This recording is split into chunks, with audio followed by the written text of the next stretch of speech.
Bonjour à tous, dans cette vidéo je vais vous présenter une action qui pour moi aujourd'hui est une aberration de marché. Il s'agit de l'action Vonovia. J'ai voulu faire une vidéo d'analyse financière mais j'ai vu que les deux dernières vidéos où j'allais dans le détail du calcul pour la valeur intrinsèque de Google et Meta n'ont pas eu beaucoup de succès, donc je vais faire une vidéo un peu plus synthétique et où on rentrera moins dans les chiffres. Je vous rappelle que mon portefeuille il est axé sur 4 aspects: l'énergie, la santé, les matières premières et le trading. Cette action Vonovia va réellement dans la catégorie trading.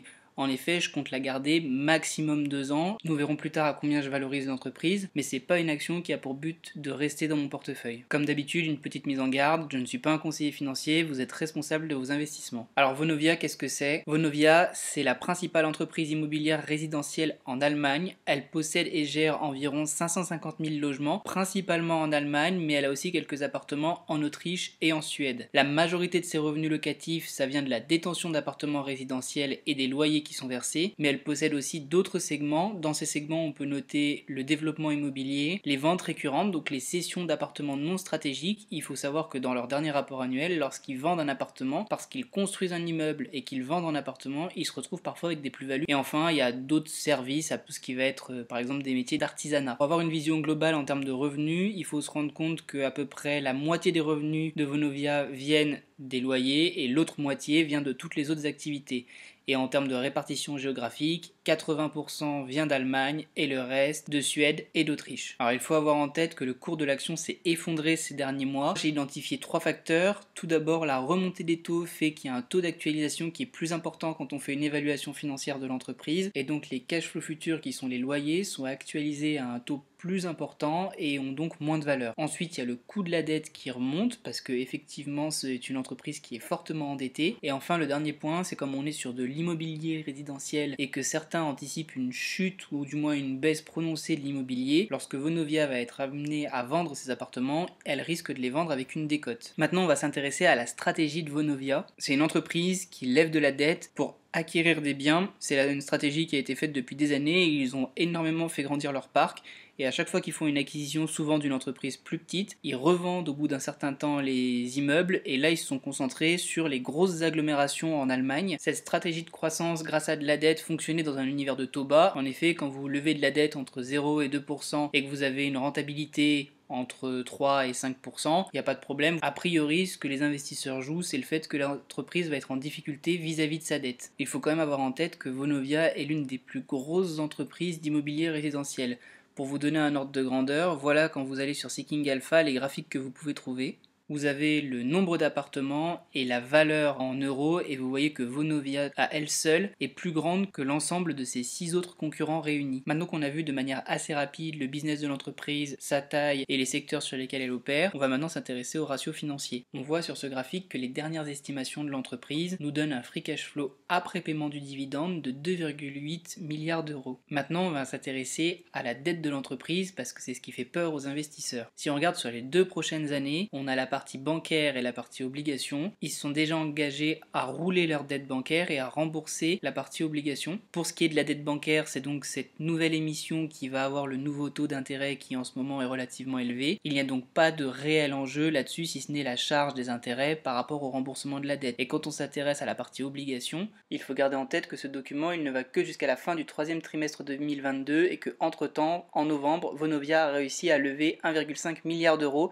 Ce qui fait qu'aujourd'hui, quand on s'intéresse aux obligations, il reste 2,3 milliards pour 2023 et 1,9 milliard pour 2024. Si l'on reste sur leurs dernières estimations de cash flow, on se rend compte que l'entreprise aura 3,3 milliards d'euros sur son compte pour la fin d'année 2023 et qu'il n'y aura donc aucun problème par rapport à leurs obligations et à leurs paiements sur 2023 et 2024. Il faut aussi garder en tête que sur la slide précédente, il n'y a pas de réduction du dividende. On a donc a priori une entreprise qui n'aura aucun problème à payer les échéances de sa dette tout en considérant le fait que le dividende ne sera pas coupé. Jusqu'à maintenant, on s'est concentré sur le cash flow et quand on regarde historiquement le prix de l'action par rapport à ces cash flows, ça a toujours été à peu près similaire et que là on voit un gros décrochage. Peut-être parce qu'on n'utilise pas la bonne méthode de valorisation, il ne faut pas utiliser les cash flows mais il faut utiliser plutôt le patrimoine, qu'est-ce que l'entreprise possède. Parce qu'en effet, sur cette courbe, on voit la fin de la courbe qui est en pointillé mais l'avenir est incertain. Si ça se trouve, trouve, c'est la courbe bleue qui va rejoindre la courbe noire et non l'inverse. Sur ce graphique, vous pouvez voir quelle valeur a été utilisée au mètre carré pour valoriser les bâtiments de Vonovia dans ses comptes. Si vous regardez bien, vous avez 3 barres. Vous avez la valorisation des appartements de Vonovia, ensuite vous avez la valorisation des autres appartements dans la région, et enfin la dernière barre, c'est la valorisation des nouveaux appartements à cause des constructions. On voit que Vonovia a des appartements qui sont très mal valorisés quand on regarde le prix au mètre carré. Dans certaines villes, comme par exemple pour Berlin, on a des écarts de x3 entre le prix du neuf à la construction et la valeur des appartements de Vonovia dans la même ville. Historiquement, l'action de Vonovia a toujours été évaluée à peu près autour de sa valeur comptable. Actuellement, elle se négocie à environ un tiers de cette valeur. Une façon de voir les choses, ce serait de dire qu'aujourd'hui, l'évaluation intègre une baisse de près de 40% des prix de l'immobilier allemand avec une suspension du dividende. Il est possible que le prix de l'immobilier allemand chute, cependant il faut avoir en tête que c'est de l'immobilier résidentiel et que ça va être particulièrement difficile pour les citoyens d'acheter de l'immobilier si les taux d'intérêt augmentent,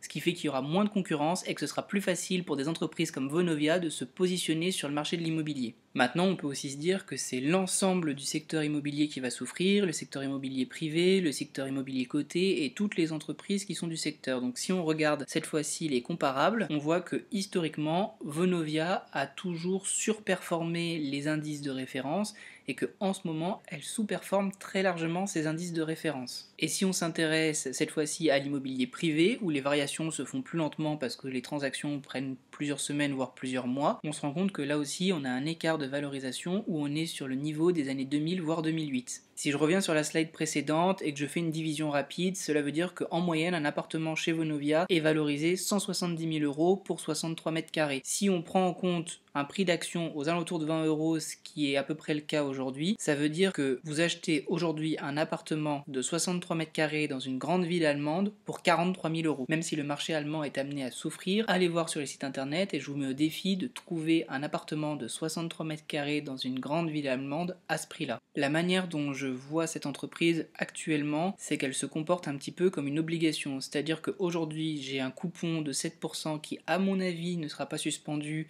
et que même s'il l'est, ce ne sera pas pour très longtemps, et que d'un autre côté, c'est une entreprise qui entre guillemets sera anti-récession, parce que si récession il y a, alors les taux d'intérêt baisseront, et avec les taux d'intérêt qui baissent, vous aurez à la fois le coût de la dette qui sera moins important, la valorisation des cash flows futurs qui sera plus important, et un marché de l'immobilier qui repartira de l'avant avec les particuliers qui pourront se permettre d'acheter de l'immobilier à des prix plus élevés. Peut-être que je me trompe et que durant la récession et le crash boursier, cette entreprise ne se portera pas aussi bien que ce que je pense. Mais si on regarde par exemple l'historique, après la récession de 2020 due au Covid, pendant 2 ans, le prix de l'immobilier coté, si on prend les REITs aux États-Unis, a doublé. Et si on regarde la crise de 2008, on arrive même à tripler en 2 ans. Voilà toutes les raisons qui me font dire que mon action préférée pour 2023, si on se place d'un point de vue trading, c'est Vonovia. D'ici 2 ans, je pense que cette action sera revendue avec une forte plus-value. Si vous avez aimé cette vidéo, vous aimerez peut-être celle-ci.